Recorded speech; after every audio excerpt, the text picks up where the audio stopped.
আসসালামু আলাইকুম। অবিরাম বাংলার সংবাদে সবাইকে স্বাগত জানাচ্ছি। আমি নাইম ফাথুম মুবিন। শুরুতে বিআরবি কেবলস সংবাদ শিরোনাম জানিয়ে দেব এই মুহূর্তে হাতে পাওয়া সর্বশেষ গুরুত্বপূর্ণ আপডেট আন্তর্জাতিক সংবাদ। শুরুতেই থাকছে ইরানের সর্বোচ্চ নেতা সম্পূর্ণ সুস্থ আছেন পেজেশকিয়ান।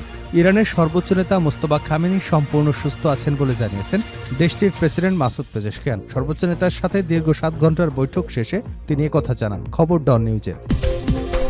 এবারে জানাবো হঠাৎ আইআরজিসি সহ ইরানের সেনাবাহিনীর শীর্ষ পদে রদবদল। ইরানের সশস্ত্র বাহিনী এবং নিরাপত্তা অবকাঠামোয় বড় ধরনের রদবদল এনেছে দেশটির সর্বোচ্চ নেতা মুস্তফা খামেনি। নতুন এক অধ্যাদেশের মাধ্যমে তিনি সশস্ত্র বাহিনীর general staff, Islamic revolutionary guard corps এবং বাসিস ফোর্সের শীর্ষ পদে 6 জন জ্যেষ্ঠ কমান্ডারকে নিয়োগ দিয়েছেন। জানাবো হরমুজ নিয়ে ইরান যুক্তরাষ্ট্রের আলোচনায় অচল অবস্থা, বাড়ল তেলের দাম। ইরান এবং যুক্তরাষ্ট্রের মধ্যে হরমুজ প্রণালী পুনরায় খুলে দেওয়া নিয়ে আলোচনায় অচল অবস্থা তৈরি হয় মঙ্গলবার আন্তর্জাতিক বাজারে তেলের দাম বেড়েছে। গুরুত্বপূর্ণ এই নৌপথ সচল করার প্রচেষ্টার মধ্যেই মার্কিন প্রেসিডেন্ট ডোনাল্ড ট্রাম্পের কঠোর অবস্থান পরিস্থিতিকে আরও জটিল করে তুলেছে। এবারে থাকছে ইরানের হামলার ভয়ে যেভাবে খাবারের কন্টেইনারে লুকিয়ে তুরস্ক ছাড়েন ডোনাল্ড ট্রাম্প। ইরানের পক্ষ থেকে সম্ভাব্য হত্যাচেষ্টার হুমকির কারণে যুক্তরাষ্ট্রের প্রেসিডেন্ট ডোনাল্ড ট্রাম্প তুরস্ক থেকে গোপনে একটি সামরিক বিমানে করে যুক্তরাজ্যে গিয়েছিলেন, এমনই এক চাঞ্চল্যকর তথ্য দাবি করেছে ওয়াশিংটন পোস্ট এবং নিউ ইয়র্ক টাইমস। এদিকে গাড়িতে পেতে রাখা বোমায় লিবিয়ার সামরিক গোয়েন্দা প্রধান নিহত। লিবিয়ার পূর্বাঞ্চলীয় লিবিয়ান ন্যাশনাল আর্মির সামরিক গোয়েন্দা প্রধান তার গাড়িতে পেতে রাখা বোমা বিস্ফোরণে নিহত হয়েছেন। সোমবার বেনগাজি শহরের হাওয়ারি এলাকায় গোয়েন্দা প্রধানের নিজ বাড়ির সামনে ঘটনাটি ঘটে বলে দুটি নিরাপত্তা সূত্র রয়টার্সকে নিশ্চিত করেছে। এবং সর্বশেষ জানাবো হৃদয় বিদারক সংবাদ। 1700 ফিলিস্তিনের মরদেহ আটকে রেখেছে ইহুদিবাদী ইসরায়েল। ভবিষ্যতে বন্দি বিনিময়ের কাজে ব্যবহার করার সম্ভাবনা বিবেচনায় প্রায় 1700 ফিলিস্তিনের মরদেহ আটকে রেখেছে ইসরায়েল। ইসরায়েলের সংবাদপত্র হারেজের এক প্রতিবেদনে দেশটির নিরাপত্তা কর্মকর্তাদের বরাত দিয়ে এ তথ্য জানানো হয়েছে। প্রতিবেদনটিতে বলা হয়েছে, ইসরায়েলের নিরাপত্তা ব্যবস্থার সাম্প্রতিক আলোচনায় ফিলিস্তিনিদের মরদেহ আটকে রাখার এই সংখ্যা উঠে এসেছে। নাম প্রকাশ না করার শর্তে দুটি সূত্র এ বিষয়টি নিশ্চিত করেছে। এতক্ষণ শুনছিলেন সংবাদ শিরোনাম, এবার থাকছে পুরো সংবাদ। দর্শক, অনুরোধ থাকবে ভিডিওতে একটি লাইক দিন, কমেন্টস করে জানিয়ে দিন এই ভিডিওটি আপনি কোন জেলা থেকে দেখছেন এবং শুনছেন। ইরানের সর্বোচ্চ নেতা সম্পূর্ণ সুস্থ আছেন পেজেশকিয়ান। ইরানের সর্বোচ্চ নেতা মুস্তফা খামেনি সম্পূর্ণ সুস্থ আছেন বলে জানিয়েছেন দেশটির প্রেসিডেন্ট মাসুদ পেজেশকিয়ান। সর্বোচ্চ নেতার সাথে দীর্ঘ 7 ঘন্টার বৈঠক শেষে তিনি একথা জানান। খবর ডন নিউজের। পেজেশকিয়ান বলেন, যে ব্যক্তি 7 থেকে 8 ঘন্টা বসে আলোচনা করতে পারেন তার কোনো স্বাস্থ্যগত সমস্যা থাকতে পারে না। তিনি বলেন, বৈঠকটি ছিল খুবই ভালো। আমরা বিভিন্ন বিষয় নিয়ে কথা বলেছি এবং সব সমস্যাই তুলে ধরেছি। তিনি জানান, ইরানের বিপ্লবের নেতার সাথে চলমান সব ইস্যু নিয়ে আলোচনা করেছেন তিনি। ব্যাপক ধৈর্যের সাথে সব ধরনের উদ্বেগ এবং সমস্যার জন্য নির্দেশনা দিয়েছেন সর্বোচ্চ নেতা। প্রসঙ্গত, ইরানের মার্কিন আগ্রাসন শুরু হবার পর থেকেই নিরাপত্তা এবং অসুস্থতাজনিত কারণে আত্মগোপনে আছেন মুস্তফা খামেনি। তবে এমন পরিস্থিতিতে নিয়মিত শীর্ষ নেতাদের সাথে বৈঠক করেন তিনি। হঠাৎ আইআরজিসি সহ ইরানের সেনাবাহিনীর শীর্ষ পদে রদবদল। ইরানের সশস্ত্র বাহিনী এবং নিরাপত্তার কাঠামোয় বড় ধরনের রদবদল এনেছে দেশটির সর্বোচ্চ নেতা মুস্তফা খামেনি।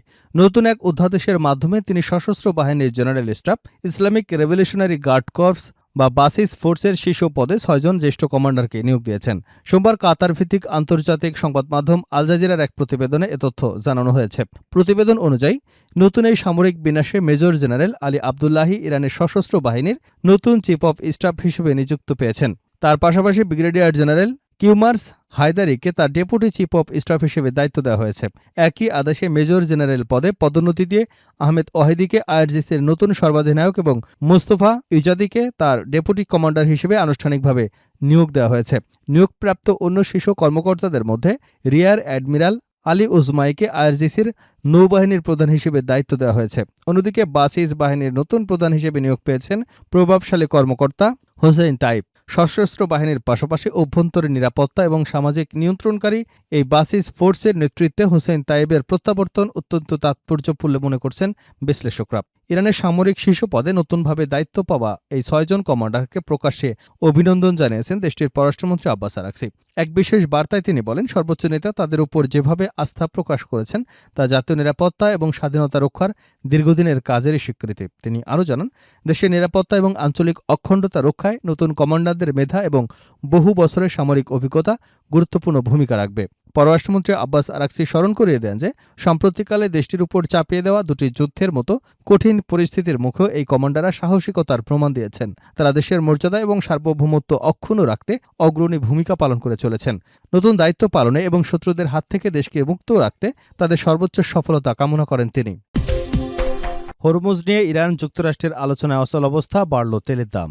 ইরান এবং যুক্তরাষ্ট্রের মধ্যে হরমুজ প্রণালী পুনরায় খুলে দেওয়া নিয়ে আলোচনায় অচল অবস্থা তৈরি হয় মঙ্গলবার আন্তর্জাতিক বাজারে তেলের দাম বেড়েছে।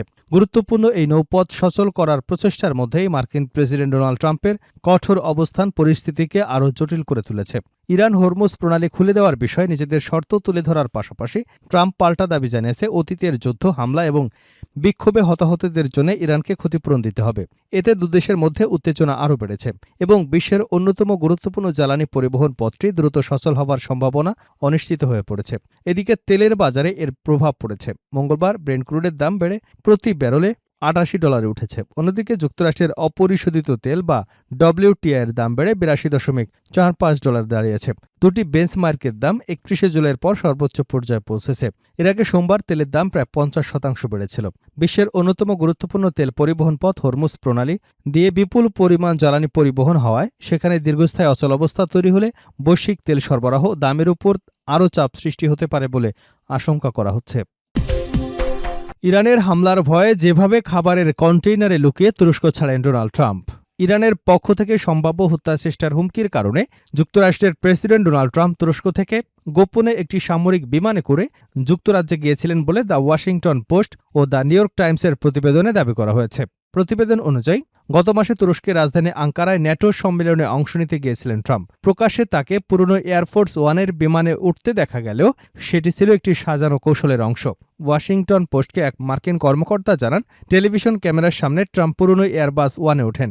এরপর কয়েক মিনিটের মধ্যেই বিমানবন্দরে খাবার এবং অন্যান্য সরঞ্জাম বহনের কাজে ব্যবহৃত একটি ক্যাটারিং কন্টেইনারে করে তাকে গোপনে অন্য একটি ছোট বিমানে করে নেওয়া হয়। নিউ ইয়র্ক টাইমসের একজন মার্কিন কর্মকর্তার বরাত দিয়ে একই ধরনের তথ্য প্রকাশ করেছে।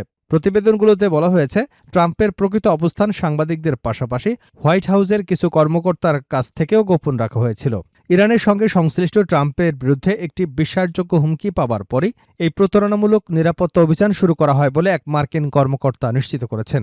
এর আগে প্রশাসনের পক্ষ থেকে বলা হয়েছিল 8 জুলাই ট্রাম্প পুরনো এয়ার ফোর্স ওয়ানে করে তুরস্ক ত্যাগ করেন। ট্রাম্প নিজেই তার ট্রুথ সোশ্যাল অ্যাকাউন্টে লিখেছিলেন তিনি কাতারের উপহার দেওয়া নতুন বোয়িং 7478 এর পরিবর্তে পুরনো আকাশী নীল এয়ারফোর্স ওয়ানে করে ব্রিটেনের রয়্যাল এয়ারফোর্স মাইলটেন হল ঘাঁটিতে যাবেন। ন্যাটো সম্মেলনে অংশ নেবার জন্যই তুরস্ক সফর ছিল কাতারের উপহার দেওয়া নতুন বিমানটির প্রথম আন্তর্জাতিক সফর। বিমানটি দ্রুত সংস্কার এবং নিরাপত্তা ব্যবস্থা নিয়ে এর আগে খরচ এবং নিরাপত্তার বিষয়ে প্রশ্ন উঠেছিল। আঙ্কারা ছাড়ার আগে ট্রাম্প বলেছিল, পুরনো দিনের কথা মনে করে তিনি পুরনো এয়ারফোর্স ওয়ান ব্যবহার করবেন। একই সময় নতুন বিমানটিও ব্রিটেনের মাইলডেন হল ঘাঁটিতে যাবে, যাতে সেখানে থাকা মার্কিন সেনারা বিমানটি ঘুরে দেখতে পারেন। কিন্তু ট্রাম্প পুরনো এয়ারবাস ওয়ানে ওঠার পর গোপনে তাকে একটি C-32A সামরিক বিমানে স্থানান্তর করা হয় বলে ওয়াশিংটন পোস্ট জানিয়েছে। বিমানটি পরে ট্রাম্পকে নিয়ে ব্রিটেনের উদ্দেশ্যে রওনা হয়। এ সময় ট্রাম্পের সঙ্গে থাকা সাংবাদিকদের প্রেস ক্যাবিনেট জানালার পর্দা বন্ধ রাখতে বলা হয়েছিল। ওয়াশিংটন পোস্ট জানিয়েছে, সাংবাদিকদের পাশাপাশি হোয়াইট হাউসের কিছু কর্মীও বিশ্বাস করেছিলেন যে প্রেসিডেন্ট পুরনো এয়ারফোর্স ওয়ানেই রয়েছেন। বিমানের জানালা পর্দা বন্ধ রাখার কারণ জানতে চাইলে ট্রাম্প পরে সাংবাদিকদের বলেন তারা সম্ভবত একটি বিপজ্জনক ফ্লাইটে ছিলেন। এরপর তিনি সাংবাদিকদের উদ্দেশ্যে বলেন, কিন্তু আমি গেলে তোমরাও যাবে, তাই তো?